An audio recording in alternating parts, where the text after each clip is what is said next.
পরিমাণ গরম, গরমে রান্নাঘরে আসতে ইচ্ছা করতেছে না। তারপর আর কি করার, রান্না করতেই হবে, খেতে হবে, তো পেট আছে।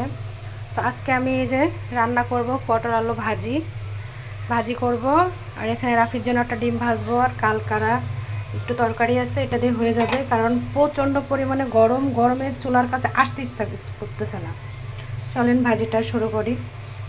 এই তো ভাজির জন্য আমি এখানে তাওয়াতে পেঁয়াজ মরিচ দিয়ে দিয়েছি, এখন তেল দিয়ে দেবো। কারণ ভাজি করতে বেশি সময় লাগে না, তেমন কোনো মশলাও লাগে না। তখন পেঁয়াজটা আমি হালকা করে লাল করে ভেজে নেব, তারপরে ভাজিগুলো দিয়ে দেবো। গাইস, কি পরিমাণ রোদ!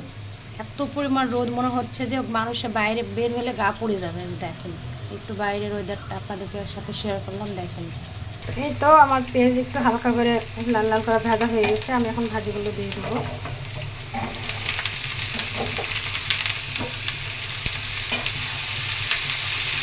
এখন হালকা করে একটু হলুদ আর লবণ দিয়ে একটু হলুদ দিয়ে দিচ্ছি হালকা করে,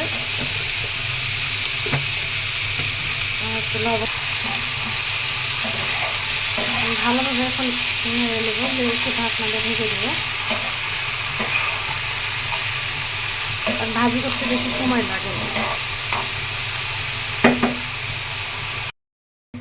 কারণ একটু হালকা করে নরম নরম করে ভাজি করছি, যেহেতু আমার বাচ্চাও খাবে সাথে। তো আজকের ভিডিওটা এই পর্যন্ত, দেখা হবে নেক্সট কোনো ভিডিওতে। সে পর্যন্ত সবাই ভালো থাকবেন, সুস্থ থাকবেন। আল্লাহ হাফেজ।